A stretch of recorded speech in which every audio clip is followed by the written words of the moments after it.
अस्सलाम वालेकुम व्यूअर्स, रबिया काशिफ दोबारा से हाजिर हैं आपके साथ बिया बसरी पे। तो कैसे हैं आप सब लोग? अल्हम्दुलिल्लाह मैं भी बिल्कुल ठीक ठाक हूँ।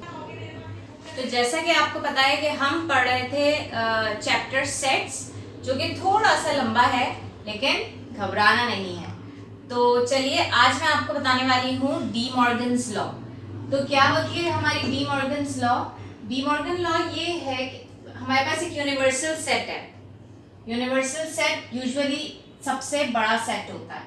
इसके अंदर बाकी सेट्स के तमाम एलिमेंट्स ऑलरेडी मौजूद होते हैं। एक सेट है हमारे पास ए और एक है B.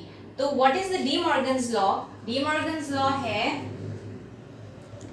A union B whole complement is equals to A complement intersection B complement and A intersection B whole complement is equals to A complement union B complement। तो ये आपको याद होनी चाहिए। ये लॉ के दो पार्ट्स आपको याद होने चाहिए, क्योंकि यूजुअली एग्जाम में इस तरह से आता है पेपर में कि इस तरह से आपको सेट्स दे देते हैं और आपको कहते हैं verify the De Morgan's law. तो उसमें हमको वेरीफाई कैसे करना होता है? हमको इसको और इसको इक्वल प्रूफ करना होता है। अगर ये साइड और ये साइड दोनों इक्वल प्रूफ हो गई तो इट मींस कि आपने बिल्कुल सही किया। और अगर आपने सही नहीं किया होगा, कहीं ना कहीं कोई ना कोई मिस्टेक की होगी, तो ये दोनों साइड्स इक्वल नहीं आएंगी आपकी। तो these two sides has to be equal. तो इसमें हमको क्या करना होगा? सबसे पहले ए यूनियन बी निकालना होगा। जैसा कि मैंने आपको लास्ट लेक्चर में बताया था यूनियन निकालने का तरीका। यूनियन ए यूनियन बी क्या होगा? इन दोनों सेट्स का यूनियन, यूनिटी, दोनों सेट्स को मिला के लिख देंगे तो वो हो जाएगा हमारा ए यूनियन बी। फिर कॉम्प्लीमेंट कैसे निकलता है? कॉम्प्लीमेंट ए यूनियन बी के सेट में से यूनिवर्सल सेट को माइनस कर देंगे, ठीक है, तो वो ए यूनियन बी कॉम्प्लीमेंट निकल आएगा। उसके बाद यहाँ आ जाएंगे हम। चले करते हैं, लेट्स डू इट।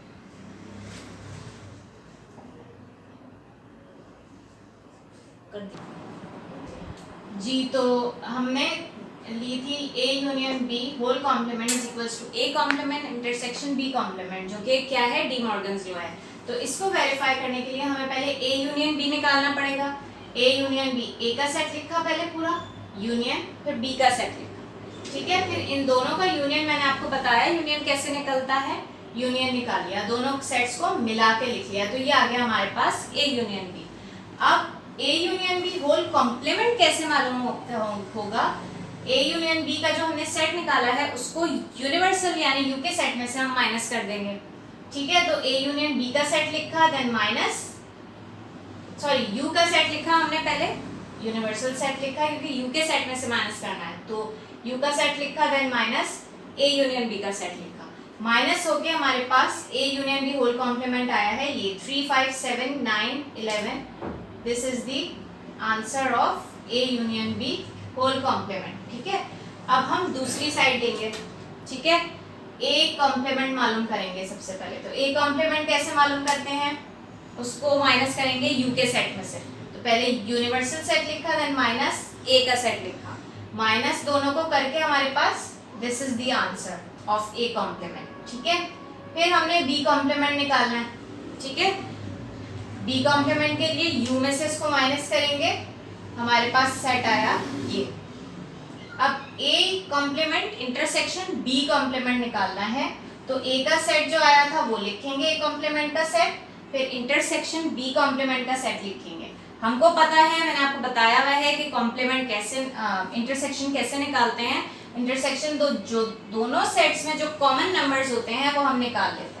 तो इन दोनों सेट्स में जो कॉमन नंबर्स थे वो ये थे 3, 5, 7, 9, 11, 12, 13, 15, 17, 19, जो कि ये हमारा A union B whole complement का भी यही आंसर था 3, 5, 7, 9, 11, 12, 13, 15, 17, 19। Hence it proves that left hand side is equals to right hand side.